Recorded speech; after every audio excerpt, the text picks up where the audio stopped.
ocorre com mais frequência no sexo feminino do que no masculino, na proporção de 2 para 1. Então, 2 mulheres para 1 homem. Isso tem a ver com a questão biológica feminina. Tá? Então, as causas da ansiedade. O que causa a ansiedade, né? Do que desencadeou a minha ansiedade? Então, tem fatores genéticos, bioquímicos, neurobiológicos, psicológicos e experiências de vida. Então vamos pensar lá no processo saúde, doença mental, quando eu falo de todos estes fatores que causam o transtorno mental. Na ansiedade não é diferente. Então fatores genéticos, está lá no DNA, bioquímicos, neuroanatômicos, psicológicos e experiências de vida. Então genéticos. As pesquisas mostram que alguns transtornos ansiosos são transmitidos hereditariamente, como o transtorno de pânico, o transtorno obsessivo-compulsivo e a ansiedade generalizada. E as fobias mais graves ocorrem em família. Se a gente for pensar, e é muito importante quando a gente vai atender uma família, fazer um cuidado de enfermagem para aquela população, a gente tem que pensar como é essa família. Se de repente em todos os componentes desta família apresentam algum grau de ansiedade, pode ser uma experiência de vida, pode ser genético, pode ter vindo um pouco mais forte no DNA. Agora, bioquímico, como é a química desse cérebro? Então, estudos estão focalizando possíveis genes defeituosos que regulam mensageiros químicos específicos do cérebro, como a serotonina e a dopamina.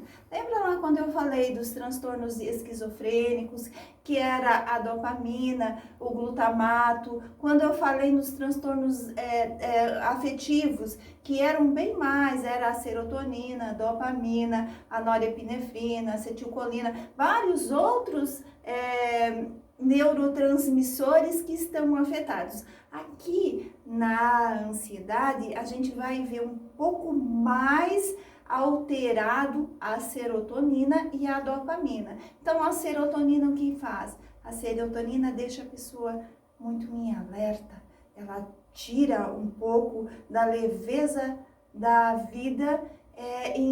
Se ela estiver descompensada, a pessoa vai ficar tensa, a pessoa vai ficar irritada e vai ficar muito hipervigilante. Então, quando a gente vai pensar nessa pessoa que está descompensada bioquimicamente, a gente vai imaginar ela tendo que tomar um medicamento que vai compensar esses neurotransmissores. Fatores bioquímicos ainda.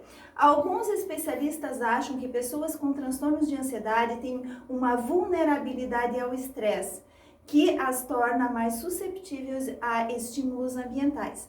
Anormalidades da respiração podem contribuir para os transtornos de ansiedade. Então vamos pensar numa pessoa que vive em um grande estresse.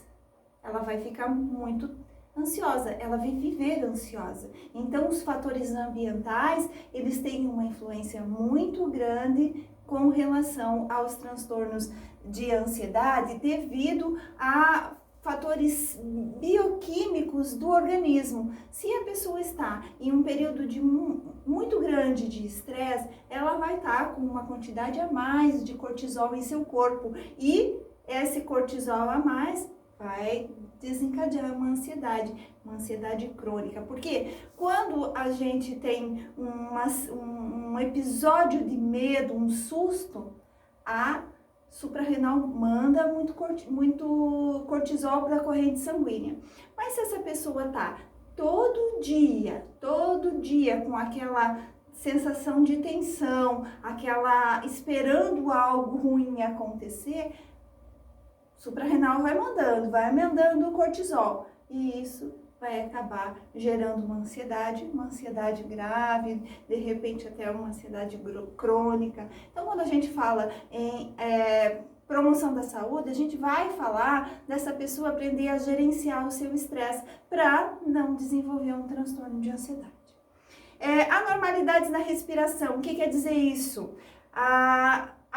Algumas pessoas têm alguma dificuldade na sua respiração, elas respiram de um jeito errado. Então, quando a gente vai pensar numa respiração profunda, expandindo bem os seus pulmões, esse pulmão está trabalhando pouco, o ar está entrando errado, tá?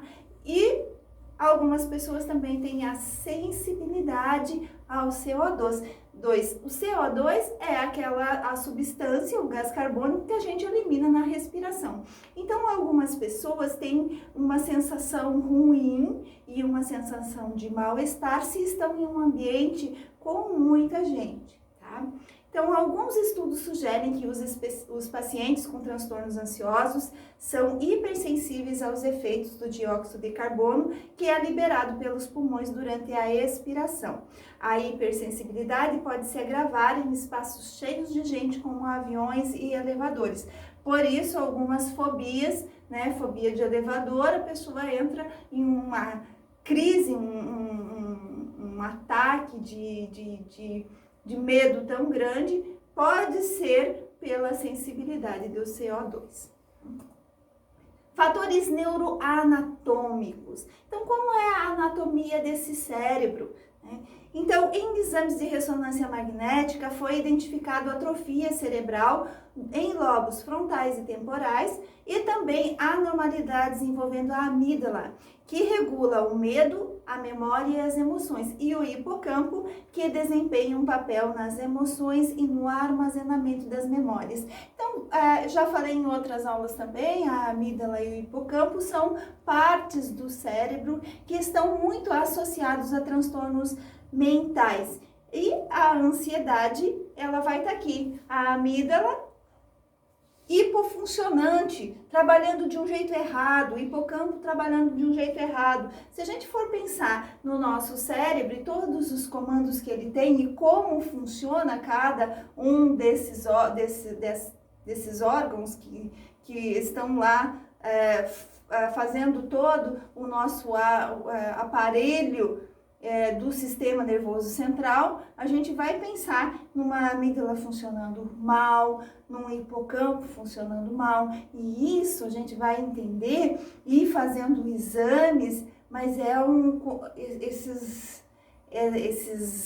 essas atrofias aparecem com muitos anos do transtorno. Não é bom a gente deixar uma pessoa muito tempo com transtorno de ansiedade, é muito sofrimento. É muito medo, é muita tensão. Então, quando aparece uma amígdala hipofuncionante, um hipocampo diminuído, hipofuncionante, a gente vai pensar, aí conseguimos ter a prova de que realmente era ansiedade. Mas lembrem, quando vai se fechar um diagnóstico para transtorno de ansiedade, é mais clínico, é mais história daquela pessoa sendo contada e comparada com alguns ciclos da sua vida.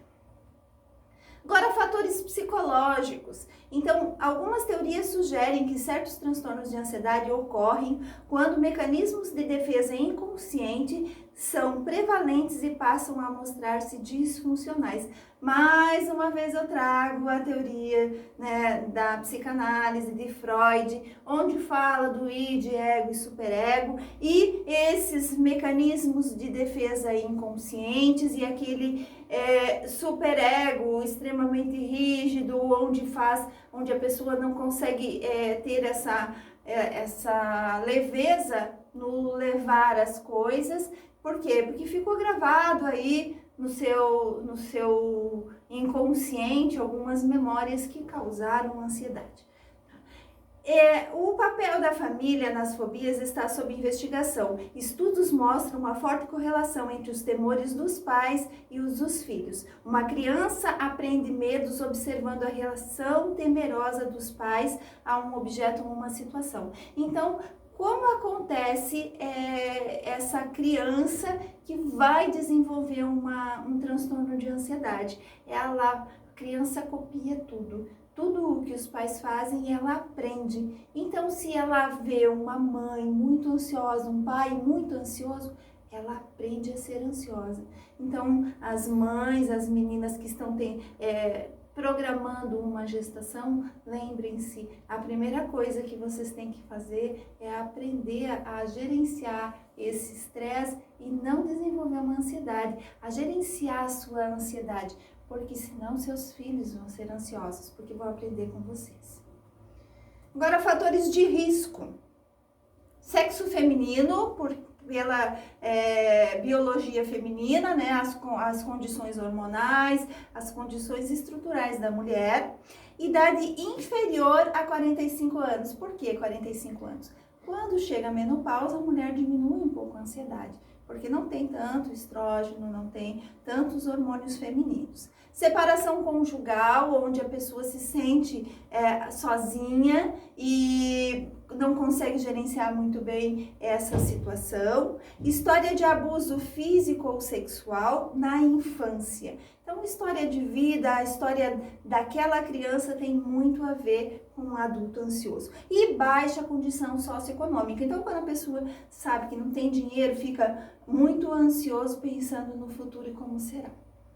O tratamento dos transtornos ansiosos. Eu trouxe aqui primeiro o tratamento medicamentoso, porque depois a gente vai falar de uma classificação e eu vou falar um pouquinho de cada um dos tipos de ansiedade, mas o tratamento para todos os tipos de ansiedade vai ser droga ansiolítica, especialmente os benzodiazepínicos, então vai aí um diazepam, um clonazepam. Essas drogas, elas são usadas no começo, quando fechou um diagnóstico de ansiedade, então você vai, primeiro mês ainda pode tomar uma droga ansiolítica, não dá para tomar por muito tempo, porque esses benzodiazepínicos, eles vão lesar o cérebro, eles vão causar também a dependência, é um tipo de medicação que causa dependência, por isso tarja preta, quando vai comprar tem que ter uma receita azul. Os antidepressivos. Antidepressivo é o medicamento ideal para transtorno de ansiedade. Por quê? Porque antidepressivo vai atuar principalmente aí na serotonina, na dopamina. Então, conforme cada pessoa vai, conforme o seu comportamento, vai se adaptar com alguma medicação. Mas sempre a linha de medicamento para transtorno ansioso é antidepressivo. E beta-bloqueador, por quê? Um exemplo comum de beta-bloqueador é o propranolol, que é um bloqueador beta-adrenérgico, então vai diminuir a quantidade de adrenalina circulando no organismo e vai deixar a pessoa mais tranquila. Esses são os medicamentos básicos para os transtornos de ansiedade. É claro, quem vai prescrever isso vai ser o psiquiatra, vai ser o médico e também avaliando cada situação. Não quer dizer que não precise de alguma outra medicação a mais, tá? Mas quem vai prescrever vai ser o médico. Agora eu vou falar da classificação. Quais os tipos de transtornos de ansiedade que existem?